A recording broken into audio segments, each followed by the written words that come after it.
கிட்டத்தட்ட நம்ம எல்லார் லைஃப்பும் ஒரு நதி மாதிரி தான் வச்சுக்கோங்களேன். அதாவது ஒரு நதி ஒரு இடத்துலேருந்து அப்படியே புறப்பட்டு வரும் அதனுடைய ஒரு ஓன் பாதையில், இல்லைங்களா?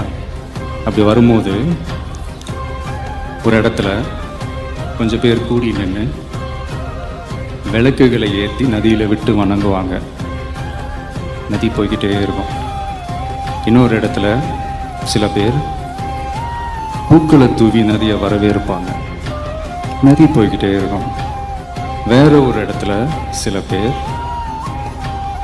நம்மளை பிடிக்காத சில பேர் நதியில் கல்லெறிஞ்சு விளையாடுவாங்க.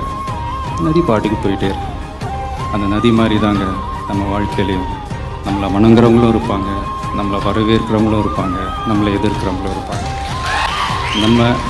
நம்ம வேலை நம்ம கடமையை செம்மையாக செஞ்சுட்டு அந்த நதி மாதிரியே போய்கிட்டே இருக்கணும். அவ்வளோதாங்க, அவ்வளோதான் மேட்ரு.